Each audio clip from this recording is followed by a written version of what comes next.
Hey, it's Tesla Canuck. Is it possible to damage your Tesla Model 3 when you're washing it at home in your driveway? The answer is yes. I'm a complete bonehead. I'm going to show you how in just a moment. But first, let me set this up. We just got back from a huge road trip, about 2,300 kilometers. I don't know, what's that, 1,500 miles. We went up from Toronto to the Charlevoix region in Quebec. Absolutely amazing drive through the mountains. Fantastic. I would recommend it to anybody. I'm getting eaten alive here by bugs. So let's get this going. All right. So anyhow, naturally when we got back, I got to clean my car. The bug splatters were absolutely huge.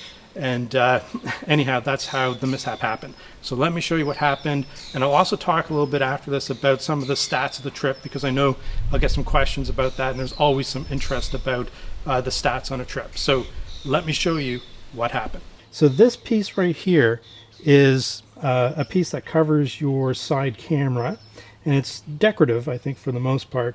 And basically what had happened, so you can see that it's like lifted off like this.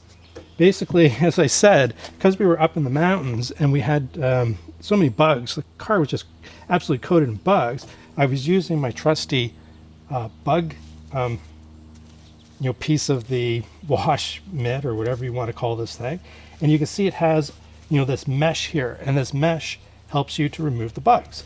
So anyhow, I'm scrubbing like a fierce madman, and guess what happens? This piece gets caught. This corner piece gets caught in the mesh and pulls this thing almost clean off. I just stuck it back on. I'm going to have to do a better job. Going to have to break out the Gorilla Glue or something like that to kind of permanently fix that. It's a little bit bent, but anyhow, that's what happened. All right, so make sure you're careful when you're getting those bugs off of your car, and your mitt doesn't catch this piece here. There's some other pieces of chrome trim. After I did that, I thought, I'm going to be really careful. So little type of corners that can be grabbed. So pro tip, washing those bugs off, don't damage your Tesla.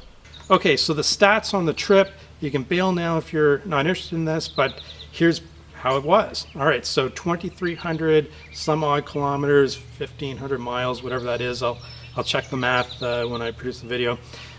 Anyhow, 150 watt hours per kilometer was the overall average, which was great. The terrain that we were driving through up into the mountains, again, we were driving from Toronto, Canada, up to the Charlevoix region of Quebec, and it's mainly two-lane highway going through the mountains, very scenic, and a lot of up and down, obviously, with the elevation. So I was pretty happy with that average of 150 kilowatt. Now, in terms of supercharging in that area, and again, I highly recommend this trip. It's absolutely beautiful. In a town called, let me see if I get this right, I think it's by St. Paul, is in the Charlevoix region. There's Tesla superchargers there. I believe there were like 10 of them, and it's right by a Logement hotel, which is really nice. I didn't stay there, but we obviously went in when we did the supercharging. Very beautiful. Other than when we first arrived to the region and when we left, we really didn't need to use the supercharging at by St. Paul. It was good to know that it was there, but we really didn't need it. There's other level 2 charging that you can find in the area if you really get stuck. We went as far as somewhere called La Malbaie, and there's a beautiful hotel there, Fairmont Hotel. They also have Tesla high-powered wall connectors or chargers, so you can utilize those. One of the things that I did kind of learn on this trip is just how much power the Sentry mode sucks.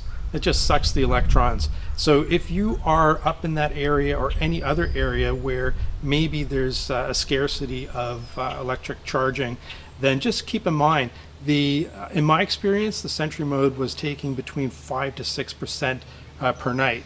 So if you go up somewhere for a week or so and you're not going to do much driving, but you're going to park it, you're still going to lose probably 30+% of your range. So anyhow, that's basically the overview. No stress. There was no, damn. I don't know if I'm going to leave that in. It's just black flies are crazy here near my house. Okay, what was I saying? Yeah, so there was no stress. There was no range anxiety whatsoever. It was a very relaxing, awesome trip. We saw some other Tesla owners out there, also enjoying the region. Great. Make sure that when you're at a supercharger, go say hello. It's a great community. You meet fantastic people. So there's really not much more to say. I mean, traveling those distances in a Tesla is just simply no problem. And I think that's basically the moral of my story around some of the trip stats.